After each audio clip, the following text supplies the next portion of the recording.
अच्छा, बीजेपी क्या सोच रही है वो आपको सुनवाते हैं। शहनवाज हुसैन क्या कह रहे हैं वो देखिए। ये बजट बहुत निराशाजनक है। आम आदमी के कंधे पर एक और बोझ इस सरकार ने डाला है। जिस तरह से रेल मंत्रालय का जब बजट आया था उसमें भी आम आदमी के ऊपर करीब 20,000 करोड़ से ज्यादा का बोझ, और अभी इनडायरेक्ट टैक्स के जरिए करीब 40,000 करोड़ का बोझ आम आदमी पर इस सरकार ने डाला है। आज के बजट ने पूरी तरह से निराश किया है। Indication is there that there will be retail trade, there will be FDI in the retail trade. They are giving more concession to the private capital without heavy investment from the government. Therefore, it is a purposeless, fruitless, clerical budget having no focus at all. Cycle has been taxed.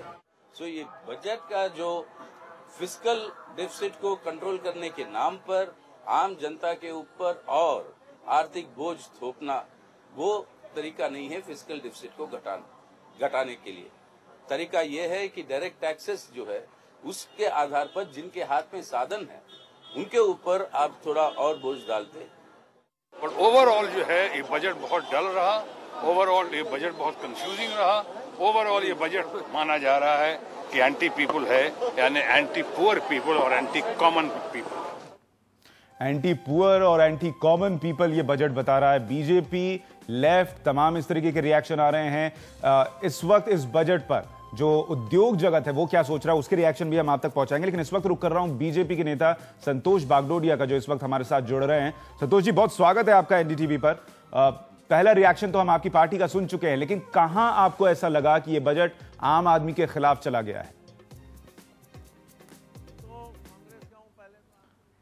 Santosh ji से हम बात करने की कोशिश करेंगे, क्योंकि लगातार reactions आने शुरू हो चुके हैं और बीजेपी साफ तौर पर इसे आम आदमी के खिलाफ का बजट बता रही है। कुछ बातें जो साफ तौर पर नजर आई हैं जिसकी वजह से ये कहा जा रहा है वो ये कि सर्विस टैक्स और एक्साइज ड्यूटी बढ़ा दी गई है। बहुत सारी ऐसी चीजें हैं, रोजमर्रा की चीजें हैं जिनका आप इस्तेमाल करते हैं, उन पर असर पड़ने वाला है, जिसकी वजह से यह माना जा रहा है कि आम आदमी को बहुत नुकसान होने वाला है। और टैक्स जिस पर सबकी नजर होती है, टैक्स स्लैब पर, उसमें बहुत ज्यादा फर्क नहीं पड़ा है, इसलिए लोगों को लग रहा है कि आम आदमी को राहत कम मिली है और जो पैसा बचेगा टैक्स स्लैब में बढ़ोतरी से वो कहीं ना कहीं से इधर उधर चला जाएगा।